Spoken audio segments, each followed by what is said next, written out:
رانی کی کچھ سمجھ میں نہیں آ رہا تھا، وہ خوف سے ان سب کی طرف باری باری دیکھے ہی جا رہی تھی۔ اس نے اخبار تو دیکھ ہی لیا ہے، کیوں نہ ہم بھی اپنے بارے میں اسے بتا دیں، اب وقت ہی کیا رہ گیا ہے، الیاس نے کہا۔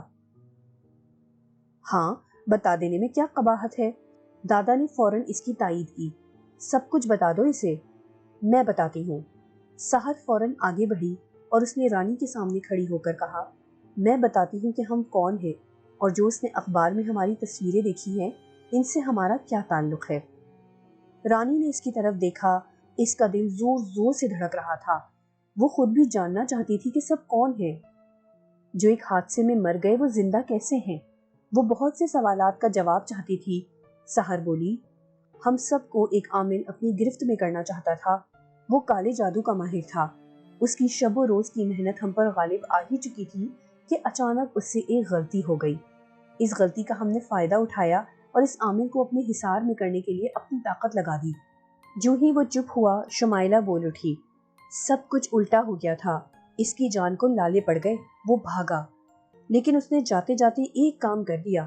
اقبال نے تعصب سے کہا، اس نے زنجیروں کو بل دے کر اپنا عمل پڑھا اور گڑھے میں اس وقت پھینک کر اس پر مٹی ڈال دی جبکہ ہم پوری طرح سے آزاد ہو کر اس کا کام تمام کرنے ہی والے تھے، اور عمل بھی ایسا کر دیا کہ ہم ان زنجیروں کو نکال نہیں سکتے تھے۔ یہاں ہم بے بس ہو گئے، ہم اس جگہ کی ایک خاص حد سے آگے نہیں نکل سکتے، قید ہیں ہم اس جگہ ایک حد تک۔ ایک مدت کے بعد ہم اپنا روپ بدلنے کے قابل ہوئے تو یہ اخبار اس جگہ پڑا تھا، یہ تصویریں لگی ہوئی تھیں، ہم نے اپنی اپنی پسند کی تصویر دیکھی اور اپنا روپ بدل لیا۔ اس بار دادا نے کہا، لیکن مجھے آنکھیں نہیں مل سکی، اس عامل نے میری آنکھیں ضائع کر دی تھی۔ آج اس گڑھے کے اوپر ایک درخت کھڑا ہے، اس درخت کو کاٹنا ہے، پھر اس کے نیچے سے وہ زنجیریں باہر نکلیں گی اور ہم آزاد ہو جائیں گے، جہاں چاہیں گے چلے جائیں گے۔ سحر نے کہا، ہم اس درخت کو کاٹ نہیں سکتے، کلہاڑی کو ہاتھ میں لیں گے تو جل جائیں گے، اس لیے ہمیں کسی انسان کی ضرورت تھی جو کلہاڑی سے اس درخت کو کاٹ سکے۔ الیاس نے کہا، کل رات ہوتے ہی تم وہ درخت کاٹو گی، گڑھا کھودو گی اور زنجیروں کو باہر نکالو گی، پھر تمہارا کام ختم ہو جائے گا۔ کل سورج ڈوبتے ہی درخت کاٹنے کی مدت شروع ہو رہی ہے۔ سحر نے خوش ہوتے ہوئے کہا، بس تمہارا اتنا کام ہے، کام کرو گی تو ٹھیک ہے، نہ کرو گی تو تجھے ہم مار دیں گے اور کسی اور انسان کی تلاش شروع کر دیں گے۔ دادا نے کہا، جیسا ہم پہلے تلاش کرتے رہے تھے، تمہارے بعد کچھ اور وقت لگ جائے گا، خدا کے لیے مجھ پر رحم کریں اور مجھے چھوڑ دیں۔ رانی نے ان کی باتیں سن کر روتے ہوئے ان کے آگے اپنے ہاتھ جوڑ دیے۔ یہ ممکن نہیں ہے، درخت کاٹ کر گڑھا کھودو گی تو ہم تمہیں چھوڑ دیں گے، شمائلہ نے اس کی طرف دیکھتے ہوئے کہا، اس کے بعد ہم یہاں سے کہیں دور چلے جائیں گے، تجھے میرے لمبے بال پسند ہے نا، اور مجھے تیرا خوبصورت چہرہ، ہم دونوں ایک دوسرے کو اپنی اپنی چیزیں دے دیں گے، ہاں جب تیرا چہرہ مجھے مل جائے گا تو پھر تم زندہ نہیں رہو گی، لیکن تمہارا چہرہ جب تک میرے پاس رہے گا تم زندہ رہو گی، رانی نے کہا اور ہنسی، اس کے ساتھ سحر نے بھی دیا، اور پھر سبھی ہنسنے لگے، وہ جگہ قہقہوں سے گونجنے لگی، رانی کے لیے ان کے قہقہے دہشت ناک تھے، وہ وحشت سے کانپ رہی تھی، اس کا جسم لرز رہا تھا۔ تم ڈرو مت، ورنہ خوف سے دہشت سے مر جاؤ گی، تم جان سے چلی جاؤ گی اور ہم کسی اور کی راہ دیکھنے لگیں گے۔ الیاس نے کہا، ایک تو کوئی ادھر آتا بھی نہیں ہے، بڑی مشکل سے تم یہاں رکی تھی، کوئی ٹرین نہیں رکتی، اس دن رمشا نے ٹرین بڑی مشکل سے روکی تھی، وہ زخمی تھی لیکن تیرے ساتھ تھی، اس نے راستے میں بھی مال گاڑی روکی تھی اور تجھے لے جانا چاہتی تھی، لیکن تجھے کہیں لے جانے کی ہمت نہیں تھی اس کے اندر، بہت تکلیف میں مبتلا تھی، اسی لیے تو اس نے پھر مجھے آواز دی تھی جب اس نے ٹرین اس پلیٹ فارم پر روکی تھی۔ سحر نے بتایا، اب رونا دھونا بند کرو سمجھی۔ دادی نے قہر آلود نگاہوں سے اس کی طرف دیکھا اور رانی سہم گئی۔ ہمارے آزاد ہونے کا وقت قریب آ گیا ہے، مزہ آ جائے گا، اقبال نے کھوئے سے انداز میں کہا، اور اس کا حسن مجھے ملنے والا ہے، رمشا نے رانی کی طرف دیکھتے ہوئے کہا، اس کی آنکھیں یکدم سرخ ہو گئی تھی۔ حافظ جی نے ساری صورتحال جان کر جائے نماز پر براجمان ہوتے ہوئے قرآن پاک کو روانی سے پڑھنا شروع کر دیا تھا، اس کے ساتھ انہوں نے ماریا کو بھی مسلسل ایک تسبیح پڑھنے کے لیے کہا تھا، قرآنی عمل شروع ہو چکا تھا۔ حویلی کے احاطے میں ایک درخت کے ساتھ جگدیش کو باندھا ہوا تھا، اس کے دونوں ہاتھ پھیلے ہوئے تھے اور ان میں موٹے موٹے بڑے بڑے کیل ٹھوک دیے گئے تھے جو ہاتھوں کی ہتھیلیوں سے نکل کر درخت میں پیوست ہو گئے تھے۔ دونوں ہاتھ خون سے بھرے ہوئے تھے، ایسا ہی اس کے پاؤں کے ساتھ بھی کیا گیا تھا، دونوں پیروں میں بھی کیل تھے۔ حویلی کے ملازمین یہ منظر دیکھ کر خوفزدہ تھے اور اپنی اپنی جگہ سہمے ہوئے تھے۔ جگدیش کے آس پاس اس کا خون بکھرا ہوا تھا اور جگدیش کا بے جان جسم لٹک رہا تھا۔ شمیل نے پوری حویلی کا چکر لگا لیا تھا، وہ بہت خوش تھا۔ اس وقت اس حویلی میں اس کے 12 افراد تھے، کچھ باہر تھے اور کچھ اندر تھے۔ وہ ان کے لیے کچھ بھی کر سکتا تھا اور اس نے اس کا حکم مان کر کچھ بھی کیا تھا۔ نورنگ ان دونوں کا استاد تھا، دونوں استاد کے بھی نہیں ہوئے اور جگدیش اپنے خاص آدمی کا بھی نہیں بنا جو ان کے ایک ایک اشارے کا منتظر رہتا تھا۔ جگدیش اور شمیل اس حویلی، زمین اور جائیداد کو دیکھ کر تما کی گھٹڑی اپنے اپنے کندھوں پر اٹھا کر سب کچھ بھول گئے۔ خود سلطان نے شمیل کے کہنے پر ان لوگوں کو وقت آنے پر ختم بھی کیا اور دھوکہ بھی دیا جو شمیل کو ہی اپنا سب کچھ مانتے تھے۔ ایسے خیالات اس سے قبل سلطان کے دل و دماغ میں پیدا نہیں ہوئے تھے۔ اس نے سوچا کہ اس نے بھی اس عمل کو سیکھنے کے لیے، پراسرار قوتوں کو اپنے قابو میں کرنے کے لیے اپنا سب کچھ چھوڑ رکھا ہے۔ اتنے سال سے وہ شمیل کے ساتھ ہے، کیا بھروسہ وہ بھی ایک دن ان کا لقمہ بن جائے؟ جو اپنے استاد کو نہیں چھوڑ سکتا، اس کا شاگرد تو کوئی حیثیت کا مالک ہے ہی نہیں۔ ان خیالات نے سلطان کو مضطرب کر دیا۔ وہ بے چین و بے قرار ہو گیا، اس کا دل بے سکون ہو گیا۔ اس کے دل کی دھڑکن کے ساتھ ہی ایک ہلچل سی مچ گئی۔ اس کا دل چاہنے لگا کہ وہ کچھ کر دے، کچھ ایسا کہ اس سے پہلے کہ وہ ان کا لقمہ بنے، وہ ان کو اپنا لقمہ بنا لے۔ یکدم اعتماد اور تعظیم کا جو رشتہ تھا، اس پر شک و شبے کے کانٹے اگ آئے تھے۔ اس کا دل اور دماغ تبدیل ہو گئے تھے۔ اعتماد رفتہ رفتہ بہتے پانی کی طرح اس کے دل سے نکلنے لگا تھا۔ کیا ہوا؟ اچانک اس کے ساتھ بیٹھے ہوئے ایک ساتھی نے سلطان سے پوچھا۔ کچھ نہیں، سلطان نے اپنی بے چین کیفیت کو چھپاتے ہوئے منفی میں گردن ہلاتے ہوئے کہا۔ کچھ تو ہے، پریشان اور بے چین دکھائی دینے لگے ہو، تمہاری عجیب حالت ہو رہی ہے۔ نہیں، کوئی بات نہیں ہے۔ سلطان نے اٹھ کر ٹہلنا شروع کر دیا تھا۔ نہیں لگ رہا ہے، اس نے استفسار کیا۔ کچھ نہیں ہوا، تم اپنی بکواس بند نہیں کر سکتے ہو، کہا نا کہ کچھ نہیں ہوا ہے۔ اچانک سلطان نے انتہائی غصے اور بے قابو جذبات میں اس کے تقاضے سے زچ ہو کر کہا اور ساتھ ہی اس کا گلا اپنے دونوں ہاتھوں میں لے کر جنون سی کیفیت میں دبانے لگا۔ اس نے اپنے آپ کو ایک جھٹکے سے اس سے چھڑایا اور ایک لمحے میں پستول نکال کر اس پر تان لیا۔ تم پاگل ہو گئے ہو؟ پاگل تم ہو، سلطان چیخا۔ لگتا تھا جیسے وہ ہوش میں نہیں ہے۔ ہٹاؤ یہ پستول۔ سلطان کو اس قدر ذہنی تناؤ تھا کہ اس کا دل چاہ رہا تھا کہ وہ اس جگہ سے بھاگ جائے، سب کو ختم کر دے یا پھر وہ اپنے آپ کو مار دے۔ یہ کیا ہو رہا ہے؟ شمیل کمرے میں آتے ہی بولا۔ اس نے اپنے دونوں ہاتھ پشت پر کیے ہوئے تھے اور اکڑ کر کھڑا تھا۔ یہ پاگل ہو گیا ہے، اس آدمی نے کہا۔ پاگل تم ہو، بند کرو اپنی بکواس کتے، سلطان نے دانت پیس کر کہا۔ پاگل کتے کو گولی ہی مار دینی چاہیے۔ اسے غصہ آ گیا اور اس نے گولی چلا دی۔ سلطان نے اسی لمحے اس کا ہاتھ پر اپنا ہاتھ ایک طرف مارا اور اس آدمی کے ہاتھ کا رخ شمیل کی جانب ہو گیا۔ گولی چلی اور سیدھی شمیل کے ماتھے پر جا لگی۔ شمیل کے وہم و گمان میں بھی نہ تھا کہ اس طرح سے اچانک گولی چلے گی اور اس کے ماتھے میں سوراخ کر دے گی۔ وہ تڑپا اور فرش پر گر گیا، خون بہنے لگا۔ تڑپتے تڑپتے شمیل کا جسم بے جان ہو گیا۔ سلطان اور وہ آدمی اپنی اپنی جگہ دم بخود کھڑے شمیل کی طرف دیکھ رہے تھے۔ جو ہی شمیل کا جسم بے جان ہوا، اس آدمی نے سلطان کی طرف دیکھتے ہوئے ششدر لہجے میں پوچھا، یہ کیا کیا تم نے؟ یہ میں نے نہیں، تم نے کیا ہے، اس آدمی نے کہا۔ تم نے میرے ہاتھ کا رخ اس جانب موڑا تھا۔ سلطان نے اس کی طرف دیکھتے ہوئے کہا، دیکھو جو بھی ہوا ہے برا ہوا ہے، یہ سب اچانک ہوا ہے، اس کے ذمہ دار تم ہو، تم نے ہی گولی چلائی ہے، اس آدمی نے سلطان کی طرف دیکھتے ہوئے کہا۔ اس نے گولی چلانے کا صاف الزام سلطان کے سر پر رکھ دیا تھا۔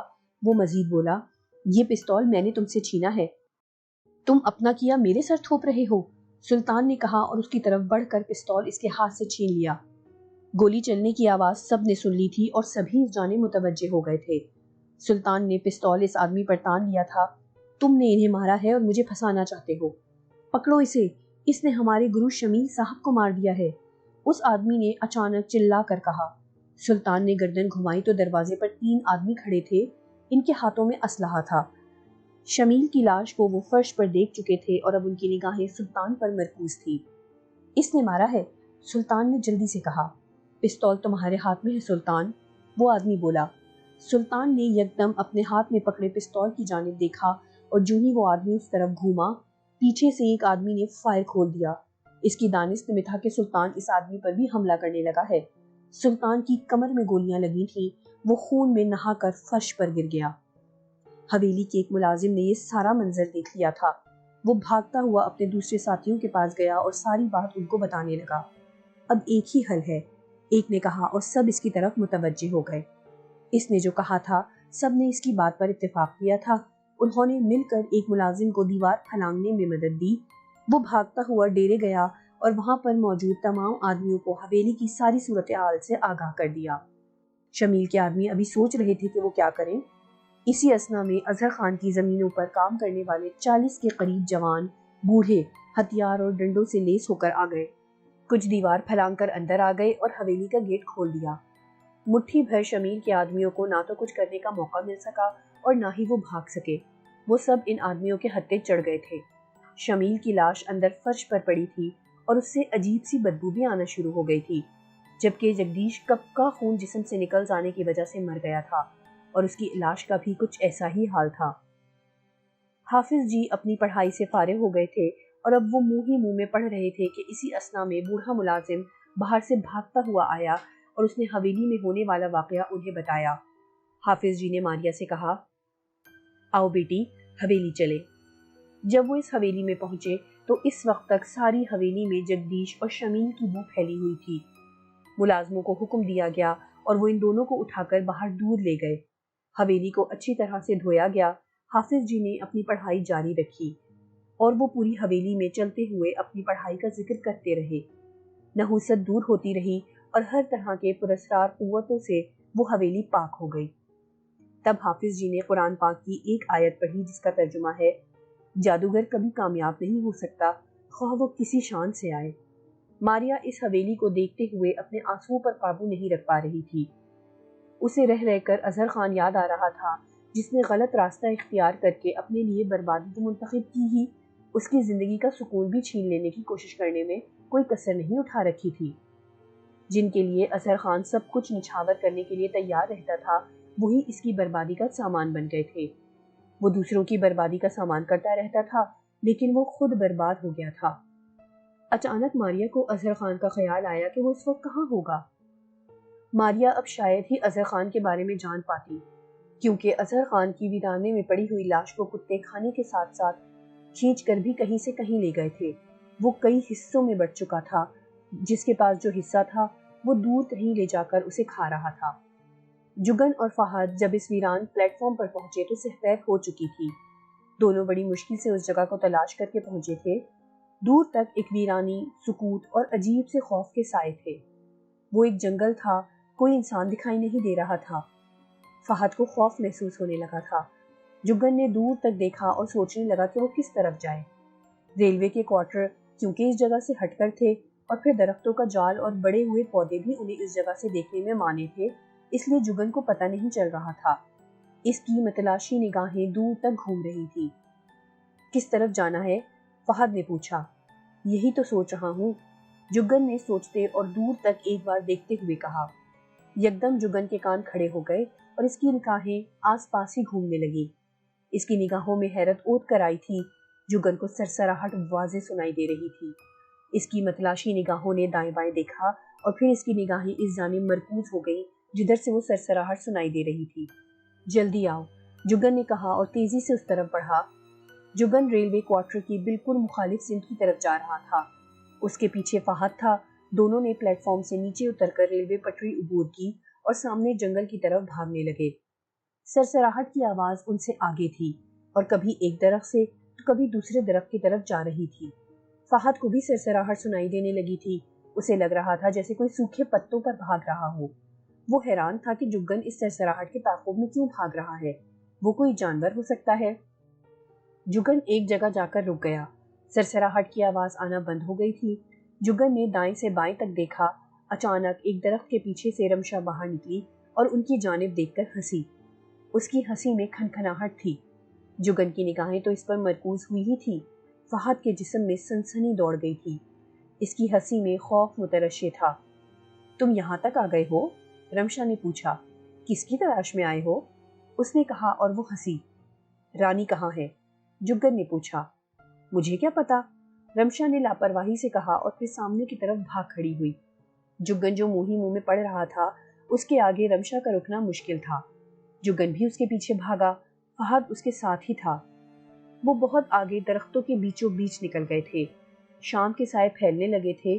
اس جگہ اونچے درخت بھی سورج کی روشنی میں مانے تھے، اس لیے اندھیرا کچھ زیادہ ہی لگنے لگا تھا۔ ایک بار پھر سرسراہٹ کی آواز آنا بند ہو گئی تھی۔ رمشا بھی کہیں دکھائی نہیں دے رہی تھی۔ جگن نے جہاں تک ممکن تھا دیکھا، کبھی دائیں جا کر اور کبھی بھاگ کر وہ بائیں جانب جاتا تھا۔ رمشا کہیں نہیں تھی۔ فہد اس کے پیچھے پیچھے تھا۔ کہاں چلی گئی وہ؟ کہیں چھپ گئی ہے کیا؟ فہد نے اس کی طرف دیکھتے ہوئے کہا۔ ہوشیار رہنا، جگن نے اس کی طرف دیکھے بغیر کہا۔ وہ کہیں اچانک حملہ کرنے کی کوشش نہ کرے۔ ویسے یہ ہے کون؟ فہد نے پوچھا، اور مجھے لگتا ہے کہ میں نے اسے پہلے بھی کہیں دیکھا ہے۔ دیکھا ہوگا۔ جگن بدستور سامنے اور کبھی دائیں بائیں دیکھ رہا تھا۔ گہری خاموشی چھا گئی تھی۔ رمشا ہوا کی طرح اس جگہ سے نکل گئی تھی۔ وہ جگن اور فہد کو اس جنگل سے بہت آگے تک لے گئی تھی، جس کا احساس جگن کو بھی نہیں ہوا تھا جبکہ رمشا واپس اس کوارٹر میں چلی گئی تھی۔ رمشا کا مقصد ہی یہ تھا کہ وہ جگن کو راستے سے بھٹکا دے۔ جیسے ہی اس نے جگن کو دیکھا تھا، اس نے چال کھیل دی تھی۔ جگن کی زبان پر قرآن کی آیات تھی، اس لیے وہ اس پر کسی قسم کا حملہ کرنے کی جرات نہیں کر سکی تھی۔ جگن نے اس جگہ سے دائیں بائیں رمشا کو تلاش کرنے کی کوشش کی تھی، لیکن نہ تو رمشا دکھائی دی تھی اور نہ ہی اس کی کوئی سرسراہٹ کان میں پڑی تھی۔ رانی لاچار صحن کے فرش پر دیوار کے ساتھ لگ کر بیٹھی ہوئی تھی۔ اس کی نگاہیں اس کلاک پر تھی جو اب 8 بجے کا وقت نہیں بتا رہی تھی، بلکہ جیسے جیسے وقت گزر رہا تھا وہ اس پر واضح ہو رہا تھا۔ رانی کو جتنا خوفزدہ ہونا تھا وہ ہو گئی تھی۔ اس نے سوچ لیا تھا کہ اسے ہر ممکن وہ درخت کاٹنا ہوگا، ورنہ وہ اسے نہیں چھوڑیں گے، اور جب وہ درخت کاٹ لینے میں کامیاب ہو جائے گی تو پھر رمشا کی گرفت سے نکلنا اس کا محال تھا۔ اس کے آگے اور پیچھے موت تھی۔ اسے بچنے کا کوئی راستہ دکھائی نہیں دیتا تھا، اس لیے اب اس نے ڈر اپنے اندر سے باہر نکالنے کی کوشش کی تھی۔ رانی کو اس بار اپنے گھر والے شدت سے یاد آئے تھے۔ وہ جس شہزادی کی طرح رہتی تھی، وہ انداز اس کی نگاہوں کے سامنے گھوم گیا تھا۔ ماں باپ بھائی اور ان کی بیویاں اس کی نگاہوں میں گھوم رہے تھے۔ اسے احساس ہو گیا تھا کہ اس کی سوچ غلط تھی اور اس کے خواب تیز موزوں طوفان کی طرح تھے جو اسے بہا کر بہت دور لے آئے تھے۔ رانی کو اپنا زوم یاد آنے لگا تھا، جو خواب اس نے دیکھے تھے، اور ان خوابوں کی تعبیر میں جو اس نے قدم اٹھانے میں اپنوں کو بھی ٹکرا دیا تھا۔ اس کا کرب اس کے سینے میں خنجر کی طرح پیوست ہونے لگا تھا۔ یہ راستہ اس نے خود ہی چنا تھا۔ وہ اس وقت ہوش مندی کا مظاہرہ کرتی تو آج اس وقت لاچار اور بے بس اپنی موت کی طرف نہ بڑھ رہی ہوتی۔ بے بس اور لاچار ان حالات کو نہ پہنچ پاتی۔ اس نے سوچا اب کچھ نہیں ہو سکتا۔ وہ ان کی گرفت میں آ چکی ہے، ان کی مان کر چلنا اب اس کی مجبوری ہے۔ وہ اپنی ہی سوچوں میں مخمور تھی کہ اسے رمشا کے آنے کی سرسراہٹ کا بھی احساس نہ ہوا تھا۔ وہ آتے ہی دادا کی آرام کرسی پر جھولتی ہوئی سحر سے بولی، چکر دے آئی ہوں اور اس جگہ سے دور لے گئی ہوں انہیں، ورنہ وہ تم لوگوں کے یہاں سے جانے سے پہلے ہی آ جاتا۔ کون تھا؟ سحر نے پوچھا۔ میں جانتی ہوں کہ وہ کون تھا، رانی کے پیچھے آیا ہے۔ مار دیتی، ختم کر دیتی اسے، سانس پی جاتی اس کا، سحر نے درشت لہجے میں کہا۔ میں ایسا نہیں کر سکتی، رمشا نے غصے سے کہا۔ کیوں؟ ڈر گئی تھی؟ ہاں، وہ پڑ رہا تھا، ورنہ وہ دوسرا سانس نہ لے پاتا۔ پتہ نہیں سورج غروب ہوا ہے کہ نہیں، سحر بولی۔ ٹھیک اسی وقت الیاس اوپر چھت سے بھاگتا ہوا آیا اور بولا، سورج ڈوب گیا ہے، ہمارا وقت شروع ہو گیا ہے، لے چلو اسے، جلدی کرو، جتنی جلدی ہو سکتا ہے چلو، اب مزید انتظار کرنا بے وقوفی ہے۔ دادا دادی اقبال شمائلہ بھی تیزی سے کمرے سے باہر نکلے۔ سحر نے رانی کے پاس جا کر کہا، چلو اٹھو اور کلہاڑی کو پکڑو۔ رانی نے سحر کی طرف دیکھا، سرسراہٹ کرتی رمشا بھی پاس آ گئی تھی۔ اس نے مسکرا کر کہا، چلو رانی صاحبہ۔ رانی کے پاس کوئی راستہ، کوئی بچنے کی تدبیر نہیں تھی۔ وہ اپنی جگہ سے اٹھی، اس کے قدم بوجھل اور بے جان سے تھے۔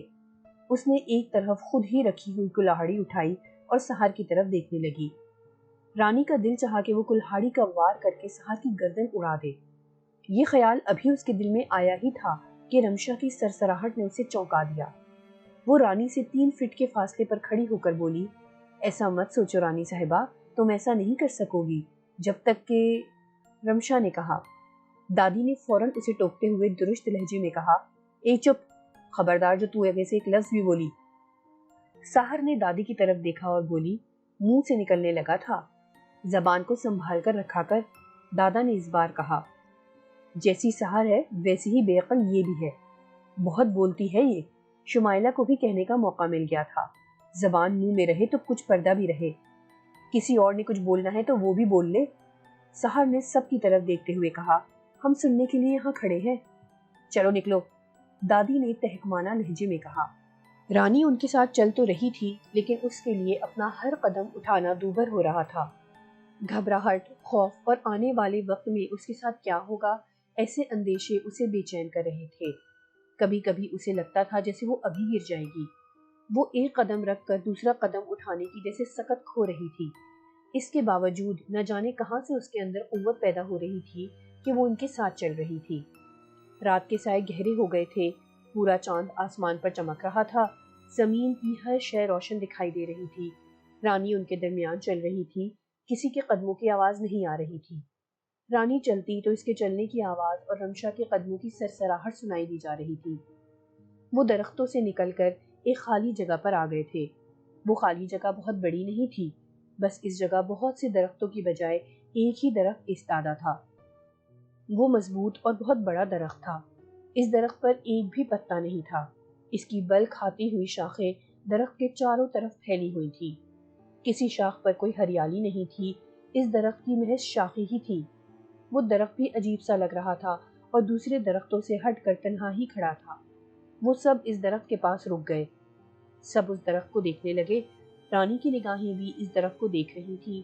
وہ حیران بھی ہو رہی تھی کہ درخت بہت پرانا لگ رہا ہے، لیکن کسی شاخ پر کوئی پتا نہیں ہے۔ اس درخت کو تم کاٹو گی، دادی نے اس درخت پر اپنی نگاہیں مرکوز رکھتے ہوئے کہا، اور ہمت سے، جلدی کاٹنا، اطمینان سے کاٹ لینا، کوئی جلدی نہیں ہے، لیکن سورج کی پہلی کرن سے پہلے تم کو یہ درخت کاٹنا ہوگا۔ دادا بولا، میں کہہ رہی ہوں ہمت سے جلدی کاٹنا، اور تم اطمینان کی بات کرتے ہو۔ دادی نے اس کی جانب دیکھتے ہوئے آگ بگولا ہو کر کہا، اب تم اپنا کام شروع کر دو۔ اقبال نے کہا، ان کی سنتی رہو گی تو ہم اسی طرح قید کی زندگی ہی گزاریں گے۔ مجھ سے یہ نہیں ہوگا، رانی نے درخت دیکھتے ہوئے بے بسی سے کہا، میں یہ درخت نہیں کاٹ سکتی، تجھے کرنا ہوگا۔ دادی نے کہا، یاد رکھ، ہمارا کام نہیں کرے گی تو میں تجھے اس کے ساتھ جانے کے قابل بھی نہیں چھوڑوں گی۔ میں یہ درخت نہیں کاٹ سکتی، پلیز مجھ سے یہ نہیں ہوگا۔ رانی نے دادی کی جانب دیکھتے ہوئے التجا کی، بند کرو یہ رونا دھونا اور اپنا کام شروع کرو، ورنہ ہم تو کسی اور کو بھی تلاش کر ہی لیں گے، لیکن ابھی تمہارا قیمہ بنا کر اس جنگل کی خوراک بنا دوں گی۔ دادی کا لہجہ درست ہو گیا تھا۔ پھر وہ رانی کے پاس ہو کر اس کے کان میں بولی، درخت کاٹو، ممکن ہے کہ میں تجھے اس کے حوالے ہونے ہی نہ دوں۔ کیا کہا تم نے دادی؟ اچانک رمشا نے پوچھا۔ مجھے سنائی نہیں دیا، ذرا پھر کہنا۔ جو کہنا تھا وہ کہہ دیا تھا، یہ میں بولی تھی، رانی نہیں کہ تم اس کے دل کی بات بھی سن لیتی، دادی نے کہا اور اس کی جانب مسکرا کر دیکھا۔ وقت ضائع ہو رہا ہے، الیاس نے بے چینی سے کہا، جلدی کاٹو اس درخت کو۔ رانی چل شروع کر اپنا کام، سحر نے کہا اور وہ سب بکھر کر دائیں بائیں بیٹھ گئے۔ رمشا اس کے ارد گرد اپنی سرسراہٹ کے ساتھ چکر کاٹا اور مسکرا کر بولی، مجھے بھی جلدی ہے، چل جلدی کر۔ رانی نے ایک بار پھر سب کی طرف دیکھا اور کلہاڑی سیدھی کر کے اس درخت کی طرف بڑھی۔ اس سے قبل اس نے کبھی ایسا کام نہیں کیا تھا۔ ایک درخت پر کلہاڑی چلانا اس کے بس کی بات نہیں تھی۔ درخت کلہاڑی سے کاٹنا اس کے لیے ممکن ہی نہ تھا، لیکن اسے ہر حال میں درخت پر کلہاڑی چلانی تھی، اس درخت کو کاٹنا تھا۔ موت رانی کے دونوں جانب کڑی تھی۔ رانی نے پوری قوت سے ایک وار درخت پر کیا، پھر دوسرا اور پھر تیسرا، اور رانی 3 وار کے بعد ہی ہانپنے لگی تھی۔ جگن اور فہد اس جگہ کھو کر کبھی ادھر بھاگ رہے تھے اور کبھی ادھر۔ انہیں راستہ نہیں مل رہا تھا، اندھیرا بھی چھا گیا تھا۔ وہ درختوں کے درمیان کھڑے تھے، اس لیے پورے چاند کی اس رات کو ان کی روشنی ان تک نہیں پہنچ رہی تھی۔ جگن آتے ہوئے کچھ ٹارچ بھی نہیں لا سکا تھا۔ مجھے لگتا ہے کہ ہم پھنس گئے ہیں، اندھیرے کی وجہ سے پتہ نہیں چل رہا ہے، جگن نے اندھیرے میں دیکھنے کی کوشش کرتے ہوئے کہا۔ میرا خیال ہے کہ ہم اس طرف سے آئے تھے، فہد نے ایک طرف اشارہ کیا۔ خدا کا نام لے کر اس طرف چل پڑتے ہیں، وہ مدد کرے گا۔ جگن نے اس کی جانب دیکھتے ہوئے کہا، مجھے یقین ہے کہ یہی راستہ ہے۔ فہد نے پھر پر یقین لہجے میں کہا، تو چلو، جگن نے کہا اور اس کی طرف چل پڑا۔ کچھ آگے جانے کے بعد جگن رک گیا، اس نے کچھ پڑھا اور پھر بائیں جانب ہو گیا، اور چلتے چلتے وہ اس جگہ پہنچ گئے جہاں چاند کی روشنی بھی آ رہی تھی اور دور وہ پرانا پلیٹ فارم بھی دکھائی دے رہا تھا۔ خدا نے ہماری مدد کی ہے اور ہم باہر نکل آئے ہیں، جگن نے کہا، اور وہ رہا پلیٹ فارم۔ اب کس طرف جانا ہے؟ فہد نے پوچھا۔ دونوں پھر پلیٹ فارم کی طرف چلنے لگے تھے۔ جگن آگے تھا جبکہ فہد اس کے پیچھے تھا۔ اتفاقاً ہم نے یہ راستہ تو دیکھ لیا ہے، مجھے لگتا ہے کہ اس پلیٹ فارم کے پیچھے چلتے ہیں، جگن نے اپنا خیال ظاہر کیا۔ میرا بھی یہی خیال ہے، فہد نے اتفاق کرتے ہوئے کہا، اور دونوں تیز تیز قدم اٹھاتے اس طرف چل پڑے۔ پلیٹ فارم عبور کرنے کے بعد وہ اندر کی طرف جاتے ہوئے راستے پر چلنے لگے۔ کچھ ہی فاصلے پر درختوں میں گھرے خستہ حال کوارٹر دکھائی دینے لگے تھے۔ جگن کے قدم اور تیز ہو گئے تھے، وہ مسلسل منہ ہی منہ میں قرآنی آیت بھی پڑھ رہا تھا۔ کچھ ہی دیر میں وہ دونوں اسی کوارٹر کے سامنے کھڑے تھے جہاں وہ سب رہتے تھے۔ وہ اندھیرے میں ڈوبا ہوا تھا، خاموشی ایسی تھی کہ جیسے ابھی وہ دونوں کو کھا جائے گی۔ ہر طرف وحشت چھائی ہوئی تھی۔ مجھے لگتا ہے کہ رانی اس جگہ تھی، جگن نے ہولے سے کہا۔ تھی؟ اس سے کیا مراد ہے آپ کی؟ فہد نے پوچھا۔ آؤ میرے ساتھ، جگن نے کہا، اور وہ آگے چلنے لگا۔ چاند کی روشنی اتنی تھی کہ انہیں راستہ تلاش کرنے میں دقت پیش نہیں آ رہی تھی۔ جگن کچھ سننے کی کوشش کے ساتھ ساتھ اپنی زبان میں پڑھتے ہوئے آگے چلا جا رہا تھا۔ اس کے قدم تیزی سے اٹھ رہے تھے۔ جلدی کرو، سحر کی تیز آواز رانی کے کانوں میں پڑی۔ رانی ڈر گئی۔ سحر کی آواز میں عجیب تغیر تھا۔ اس بار اس کے بولنے سے لگتا ہی نہیں تھا کہ سحر ہی بولی ہے۔ اس کی آنکھیں بھی سرخ ہو رہی تھیں۔ رانی نے ایک بار پھر اپنی کلہاڑی سیدھی کی اور درخت پر وار کرنے لگی۔ رات کی چاندنی میں گہرے سکوت میں کلہاڑی کی آواز ٹھک ٹھک دور تک سنائی دے رہی تھی۔ جو ہی یہ آواز جگن کے کانوں میں پڑی، وہ تیزی سے اس جانب دوڑتا ہوا بڑھا۔ ٹھک ٹھک کی آواز اور بھی قریب آتی جا رہی تھی۔ جگن کی آمد کو ایک بار پھر رمشا نے محسوس کر لیا اور اس کے کان کھڑے ہو گئے۔ رمشا نے اپنی گردن اٹھا کر دیکھا، پھر اس نے رانی کی طرف دیکھا جو کلہاڑی کا وار پر وار کر رہی تھی جیسے وہ پاگل ہو گئی ہو۔ رمشا جانتی تھی کہ جگن کے پاس جو سچا علم ہے اس کی طاقت کا مقابلہ وہی نہیں، ان میں سے کوئی بھی نہیں کر پائے گا۔ ان سب کی ایک حد بندی تھی، وہ اس سے آگے نہیں جا سکتے تھے، لیکن رمشا تو جا سکتی تھی۔ اس نے سوچا۔ رک جاؤ، رمشا نے رانی سے کہا۔ رانی رک گئی، وہ بری طرح سے ہانپ رہی تھی۔ سب کی متحیر نگاہیں رمشا کی طرف اٹھی ہوئی تھی کہ اس نے رانی کو کیوں روک دیا۔ درخت ایک طرف سے کٹ رہا تھا، رانی ہانپ اور لرز رہی تھی۔ کیا ہوا ہے؟ سحر نے پوچھا۔ اس کی آواز کسی لڑکی جیسی نہیں رہی تھی۔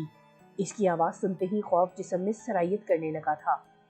رانی، تم یہ کلہاڑی چھوڑ دو اور میرے پاس آ جاؤ، رمشا نے کہا۔ اس نے اپنا ایک ہاتھ بھی رانی کی طرف بڑھا دیا تھا۔ کیا ہوا ہے؟ سحر نے پھر کھا جانے والے لہجے میں پوچھا۔ تم نے اسے روک کیوں دیا ہے؟ کچھ نہیں، رمشا نے کہا، اور پھر رانی سے مخاطب ہوئی۔ رانی، تم میرے پاس آؤ، یہ کلہاڑی چھوڑ دو، جلدی سے میرے پاس آ جاؤ۔ رانی، تم اپنا کام کرو، دادی نے اسی جگہ رک کر کہا۔ اس کا لہجہ بھی تیز تھا اور آواز میں عجیب تغیر تھا۔ پھر وہ رمشا سے بولی، تجھے کیا ہو گیا ہے؟ اسے کام کرنے دے گی کہ نہیں؟ مجھے لگتا ہے کہ یہ رانی کو اس کام سے ہٹانا چاہتی ہے، الیاس نے کہا۔ جب وہ بولا تھا تو اس کی آواز بھی بدل چکی تھی۔ اس کی نیت بدل گئی ہے، یہ چاہتی ہے کہ ہمارا کام ہو نہ ہو، یہ رانی کو اپنے ساتھ لے جائے اور خود اس کا روپ اختیار کر لے۔ دراصل جیسے جیسے درخت کٹتا، ان کی آواز ہی نہیں شکل و صورت میں بھی تبدیلی آنے لگتی، اور جو ہی درخت کٹ کر نیچے گرتا وہ مکمل تبدیل ہو کر اپنی اصل شکل صورت میں واپس آ جاتے۔ پھر درخت کے نیچے گڑھا کھود کر ان زنجیروں کو باہر نکالنے کی ضرورت تھی اور وہ ہر طرح سے آزاد ہو جاتے۔ رانی، تم میری بات مانو اور میرے پاس آ جاؤ، رمشا نے دائیں جانب دیکھا اور رانی کو تیز لہجے میں کہا۔ اب رمشا کے لیے یہ بھی مشکل تھا کہ جب تک رانی کے ہاتھ میں کلہاڑی تھی، رمشا اس کے پاس نہیں جا سکتی تھی، اسے چھو نہیں سکتی تھی۔ رانی کبھی رمشا کی طرف دیکھ رہی تھی تو کبھی سحر کی طرف۔ رمشا نے ایک بار پھر اسے اپنی جانب پکارا۔ رانی نے کلہاڑی زمین پر رکھنے کے لیے جو ہی ارادہ کیا، ایک طرف جگن اور فہد بھاگتے ہوئے نمودار ہوئے اور جگن نے اپنی تیز آواز میں کہا، رانی کلہاڑی ہاتھ سے مت چھوڑنا۔ آواز سنتے ہی رانی نے جگن کی طرف دیکھا۔ جو ہی اس کی نگاہ جگن کے چہرے پر پڑی، ایک آشنا چہرے کو دیکھ کر رانی کی آنکھوں سے خود بخود آنسو نکل آئے۔ اسے جگن کو اس جگہ دیکھ کر حیرت بھی ہوئی تھی، اور اس وقت تو وہ اور بھی چونک پڑی جب اس نے فہد کی طرف دیکھا۔ فہد کی نگاہیں رانی کے چہرے پر جم گئی تھی۔ رانی میری طرف آجا، چھوڑ دے یہ کلہاڑی۔ رمشا چیخی، اپنا ہاتھ مجھے دو، یہ تجھے مار دیں گے۔ کاٹ درخت ورنہ تجھے مار دوں گی، دادی نے بھی دھاڑ کر کہا، اور اس کے ساتھ ہی وہ سب اپنی اپنی جگہ سے اٹھ کر رانی کی طرف بڑھے۔ ایک رمشا ہی تھی جو اس کی طرف نہیں جا رہی تھی، بلکہ اپنی جگہ کھڑے ہو کر اسے اپنی طرف بلا رہی تھی۔ ایک عجیب کشمکش شروع ہو گئی تھی۔ جگن آگے بڑھا اور اس نے قرآن پاک کی تلاوت اونچی آواز میں کرنا شروع کر دی۔ پورے جنگل میں اس کی آواز سنائی دینے لگی تھی۔ ان سب کے قدم اس جگہ رک گئے اور ان کا رخ بدل گیا۔ وہ جگن کی طرف جانے لگے۔ وہ جگن کی زبان بند کرنا چاہتے تھے۔ ایسا لگتا تھا جیسے انہیں جگن کی طرف جانے کے لیے زور لگانا پڑ رہا ہو۔ وہ قدم یوں اٹھا رہے تھے جیسے وہ سب کسی دلدل میں چل رہے ہوں۔ وہ جگن کو ختم کر دینا چاہتے تھے۔ جگن کی آواز اور بھی بلند ہوتی چلی جا رہی تھی، اور جو جگن نے فہد کو پڑھنے کے لیے کہا تھا وہ بھی پڑھ رہا تھا۔ رانی اپنی جگہ کھڑی جگن اور فہد کی طرف دیکھے جا رہی تھی، جبکہ رمشا بے چین نگاہوں سے رانی کو دیکھ رہی تھی۔ وہ اس انتظار میں تھی کہ کب موقع ملتا ہے اور وہ رانی کو اپنی گرفت میں لے کر اس جگہ کی زمین چھوڑتی ہے۔ یکدم چیخیں بلند ہونے لگیں۔ وہ سب چیختے ہوئے جو جہاں تھا زمین میں دھسنے لگا۔ جگن پڑھتا جا رہا تھا، وہ سب دھستے جا رہے تھے۔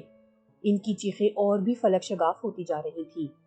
رفتہ رفتہ وہ سب زمین میں چلے گئے اور زمین یوں ہموار ہو گئی جیسے یہاں کچھ ہوا ہی نہیں۔ یکدم خاموشی چھا گئی۔ جگن کی آواز بھی آہستہ ہو گئی۔ اسی اثنا میں رانی کے ہاتھ سے کلہاڑی چھوٹ گئی۔ رمشا اسی طاق میں تھی۔ جو ہی اس کے ہاتھ سے کلہاڑی چھوٹی، رمشا نے وقت ضائع کیے بغیر رانی کا بازو پکڑا اور ایک طرف اسے لے کر بھاگی۔ جگن پڑھتے پڑھتے کلہاڑی کی طرف بھاگا۔ اس نے کلہاڑی اٹھائی اور اس پر پھونک ماری اور بھاگتی ہوئی رمشا کی پشت کی جانب پھینکی۔ کلہاڑی قلابازیاں کھاتی ہوئی اس کی جانب بڑھی اور سیدھی اس کی گردن میں پیوست ہو گئی۔ رمشا کے منہ سے ایک چیخ نکلی، رانی کا ہاتھ چھوٹ گیا اور وہ ایک درخت کے ساتھ ٹکرائی۔ اس درخت کی ایک مضبوط شاخ باہر کی جانب نکلی ہوئی تھی۔ وہ سیدھی اس کے سینے میں داخل ہو گئی۔ رمشا ساکت ہو گئی اور اس کی آنکھیں بند ہو گئی۔ ایک بار پھر گہرا سکوت چھا گیا۔ جگن اور فہد اس کی جانب بڑھے۔ جگن نے رانی کو اٹھایا اور کچھ پڑھا، اس کے ماتھے پر پھونک ماری۔ تم ٹھیک تو ہو بیٹی؟ جگن نے پوچھا۔ گھبراؤ نہیں، ہم تمہیں لینے آئے ہیں۔ ہاں میں ٹھیک ہوں، رانی نے کہا۔ مجھے یقین نہیں آ رہا ہے کہ میں اسی رانی کو دیکھ رہا ہوں۔ فہد نے اس کے چہرے کی طرف دیکھتے ہوئے کہا، مجھے یہاں سے لے جائیں۔ رانی نے فہد کی طرف دیکھ کر اپنی آنکھیں جگن کے چہرے پر مرکوز کر دی۔ میرے غرور، تکبر اور اونچے خوابوں کی سزا اتنی ہی کافی ہے، بس اتنی ہی سزا بہت ہے۔ گھبراؤ نہیں، اب سب کچھ ٹھیک ہے، جگن نے کہا۔ ہم تجھے جلد ہی گھر لے جائیں گے۔ ہم ابھی واپس اپنے گھر کی طرف روانہ ہو جائیں گے۔ تم گھبراؤ نہیں، سب ٹھیک ہو گیا ہے۔ میں اپنے گھر جانا چاہتی ہوں، اپنی ماں کی گود میں سر رکھ کر رونا چاہتی ہوں۔ ہم آپ کو گھر ہی لے کر جائیں گے، جگن نے کہا، اور وہ تینوں اسی راستے سے واپس چل پڑے۔ کچھ ہی دیر میں وہ درختوں میں گم ہو گئے۔ اس جگہ ایک گہری خاموشی چھا گئی تھی، ایسی خاموشی کہ اگر کوئی اس جگہ سانس لے رہا ہو تو اس کی آواز بھی سنائی دیتی۔ مان اس گہرے سکوت کو سرسراہٹ نے توڑا۔ رمشا کے پیر زمین پر لگے، اس نے ہلائے اور سرسراہٹ پیدا ہوئی۔ اس کی آنکھیں کھل کر اندھیرے میں چمکنے لگی۔ اس نے اپنے جسم کو حرکت دی، ایک بار پھر پیر ہلائے، وہی سرسراہٹ ابھری اور خاموشی ٹوٹی۔ ایسی ہی اس نے چند بار کوشش کی، لیکن ناکام ہو گئی اور اس کا سارا جسم ساکت ہو گیا۔ رانی اپنے گھر پہنچ گئی تھی۔ سارا گھر اس کے گرد جمع تھا۔ رانی کی آنکھیں رو رو کر سوج گئی تھیں۔ سبھی اسے دلاسا دے رہے تھے۔ اس کی ہر بھابھی اس سے پیار کر رہی تھی۔ جگن نے بتا دیا تھا کہ رانی نے جو کچھ بھی کیا اس کا اپنا اختیار نہیں تھا، اس سے جادو کے زور پر کرایا جاتا تھا، اور جو پراسرار قوت اس کے ساتھ تھی وہ اسے کچھ اور سوچنے کی مہلت ہی نہیں دیتی تھی۔ مراد احمد نے رانی کا چہرہ اپنے ہاتھوں کے پیالوں میں لے کر انتہائی پیار سے کہا، رانی سب کچھ بھول جاؤ بیٹا، تم یہ سمجھو کہ تم نے ایک ڈراؤنا خواب دیکھا تھا اور اب تمہاری آنکھ کھل گئی ہے، سب کچھ ٹھیک ہے، کچھ بھی نہیں ہوا تھا، اس بارے میں اب تم سوچو بھی نہیں۔ رانی کو ایسی باتوں نے پھر سے طاقت دی تھی، وہ ذہنی طور پر ٹھیک ہونے لگی تھی اور پھر چند دنوں کے بعد ماضی پر دھن سی چھانے لگی۔ وہ حال میں لوٹ آئی تھی، جو ہوا اسے بھولنے لگی تھی۔ رفتہ رفتہ حالات بدلنے لگے تھے، ایک بار پھر معمول پر آنے لگے تھے۔ زیادہ دن نہیں گزرے تھے کہ فہد کے ماں باپ اس کا رشتہ لے کر رانی کے گھر آ گئے۔ اس سے پہلے کہ رانی کے ماں باپ کوئی جواب دیتے، رانی نے خود اپنے ماں اور بھابھیوں کو فہد کے بارے میں بتایا اور کہا کہ وہ اس رشتے کے لیے رضامند ہے۔ حافظ جی اور جگن نے مسکن میں جا کر بھی خوب پڑھائی کی۔ حافظ جی کا ایک شاگرد حکومت کے ایک محکمے میں بڑا افسر تھا۔ حافظ جی نے اس سے درخواست کی کہ وہ اس بے آباد گھر کو اپنی تحویل میں لے کر آباد کرنے کی کوشش کریں۔ وقت گزرنے لگا۔ حویلی میں ماریا اپنے بچوں کے ساتھ رہائش پذیر تو تھی ہی، لیکن اپنے شوہر کے بھٹک جانے پر وہ اکثر آنسو بہاتی تھی۔ اس کے لیے دعا کیا کرتی تھی اور اپنے بچوں کو اچھی تعلیم دینے کے لیے وہ ہر ممکن کوشش کر رہی تھی۔ سارا گاؤں اس کی عزت کرتا تھا اور رانی فہد کے ساتھ خوش و خرم زندگی کی شاہراہ پر گامزن تھی۔